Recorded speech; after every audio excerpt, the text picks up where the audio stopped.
Speaking of the tournament over in Copperhead at Valspar, this gentleman was over there earlier in the week talking to some of the pros, kind of working with them on their clubs. He is a club fitter. Oh. He fits clubs, which I think is really fascinating. I mean, first of all, how do you decide to be a club fitter? That's the first question. So welcome to the air, Bob VanSweden. Good morning, sir. Hey, good morning, guys. How are we today? Doing excellent. So now you were over at Copperhead this week with the pros and everything. What were the comments about this golf course? Because it was really, the golf course is winning. Well, everybody really the players love Copperhead. Unfortunately, this was the year that they redid the course to try and bring it back to its original 1976 development that they did. And the greens are quite hard this year, so a lot of the players they're used to faster greens and the ball holding a little bit more. The ball's running off a lot, so they're complaining a little bit, especially in the tour trucks. Monday, Tuesday, Wednesday, we were definitely hearing a lot of guys, going, "Wow, this course is not ready yet. It's still not mature enough for tour play." So when they're in the trucks with you guys, that's kind of like Las Vegas. What happens in Vegas doesn't get elsewhere. So you guys, it's kind of like they can come in and they can moan and groan and bitch and everything else and know that nobody's really going to know who said what. Yeah, no names will be divulged here on the show today. But, yeah, they come in and, you hear how the course is playing definitely from the players. You get the perspective because, we're like the pit crew. We're there to fine-tune and tweak, check lofts and lies, regrip the clubs if necessary, make equipment changes for them for the conditions of the course. So, we're an essential part of that player being able to play a golf course week in and week out on the tour.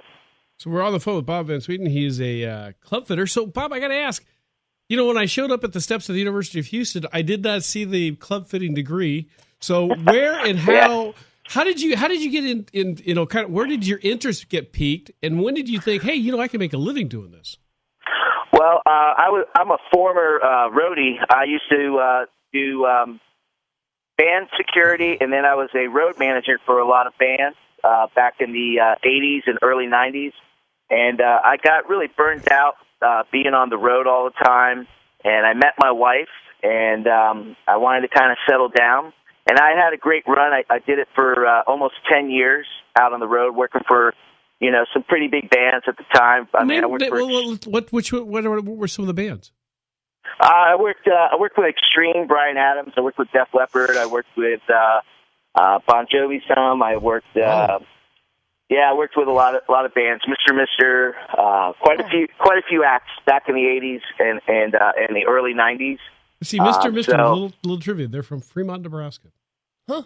Cool. Yeah. Yep. And I was in the 80s. I was doing Top 40 radio here in Houston, and I remember them guys coming through. And I was originally from Council Bluffs, Iowa, which is about 60 miles from Fremont, but just a little trivia there. So that's pretty fascinating. Nice. So now, club fitting. I mean, you go from rock and roll to club fitting. That's.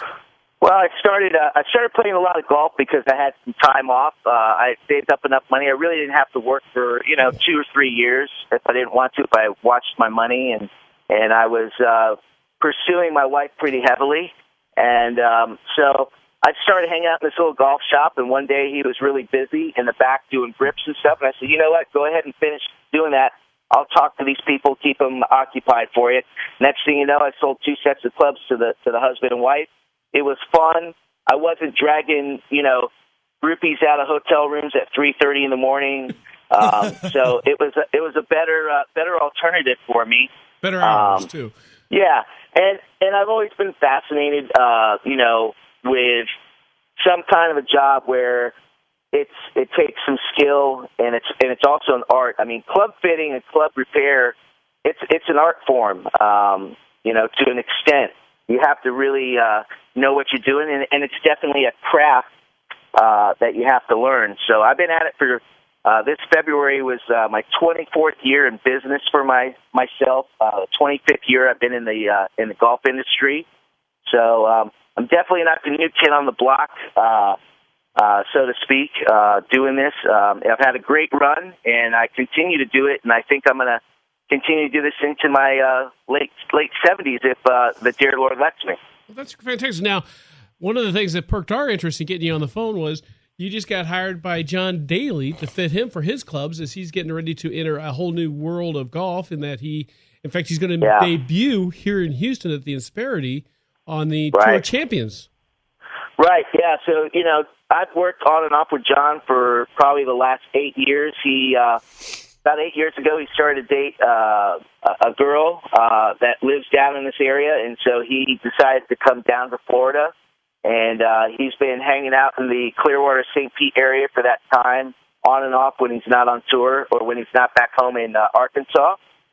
So John came to me a couple of weeks ago and said, "Hey, bud, I need your help. I need to get some clubs built. I need to go start hitting them. I need to see what I'm going to probably play with when I get out there." And, he's very excited. He really feels that he's going to make an impact out there and be able to play and win.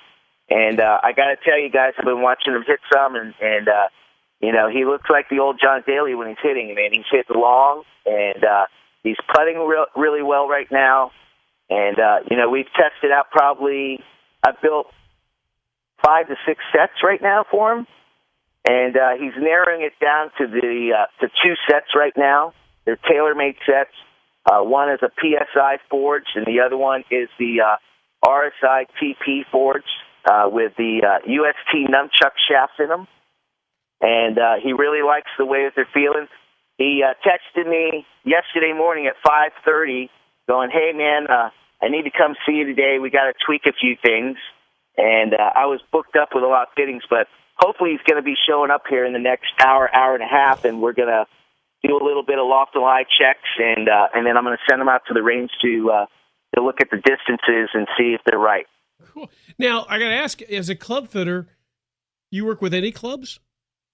Yeah, I mean, I when I got my start, I was refinishing wooden woods and laminated woods and pouring inserts, and so I started from the ground up that way. And the only thing I really don't do anymore is I don't refinish, or I don't have a spray booth anymore. So I spend a lot of that. A spray booth does what? Well, spray, like if you get you top a ball on top of your driver and you want to get it repainted, I don't do that kind of stuff anymore. Gotcha. So I ship it out to somebody. How many do you have? A pretty good list of pros that come to you on a regular basis or are considered clients, I guess? Yeah, well, I've worked with Brittany Lincecum on the LPGA Tour since she was 10 years old. Her dad brought her to me when she was 10 when she got started. I built her first set of golf clubs. Wow. I've worked with Jenny Gleason on the LPGA Tour. I've worked with Chris McPherson. I've worked with John, a couple of other guys on the that really never made it on tour, but were out on the web.com or nationwide tour. Back when it was the Nike tour, I worked with a few guys. So we're not like Orlando or West Palm where everybody's living. If I lived in those two cities, I'd have way more pros coming to me than I do now. But occasionally I'll get some people that'll drive in from Orlando to have some work done by me as well. Question for the amateur golfer. At what point in their passion for the game should they call a club fitter? Well, they should call a club fitter immediately, because not everybody is going to fit into stock standard golf clubs. I mean, you might be 6'2" and need an inch over standard length. You want to start this game eliminating the process that the golf clubs are wrong for you. That's the first thing. So you want to always make sure you're fitted for clubs. You're going to have to make adjustments as you get better, but at least when you start playing golf, those clubs are actually fitted to you correctly. Fascinating. Totally fascinating. Bob, pleasure having you on this morning. It's been fascinating talking to you. Good luck with John Daly. We'll be looking at his game here in a couple of weeks when he's in town for the Insperity Tour of Champions coming up to the Woodlands in the month of May. And all the best in your future adventures. Hey, thanks a lot, guys. Great talking with you today. I hope to come on your show again at some time. Definitely. You know what? We might even give you a call when Daly's in town and kind of see, hey, what do you think? You watch this on TV? How is he performing? And get some behind-the-scenes look at Daly's game. I would love to do that with you guys. And then the next time you have on, we'll talk get a little bit more into the rock and roll stories. Well, some of those stories I can't tell, but we'll try and tell the clean stories. There you go. Bob VanSweden from Professional Club Fitter over in the Florida area. Bob, go out and have a great day. Thanks a lot, guys. There you go. That was pretty cool. That's interesting. Yeah. What a career. He went from rock and roll groupie, tour guy, to club fitter. That's crazy. Fitter. That's crazy.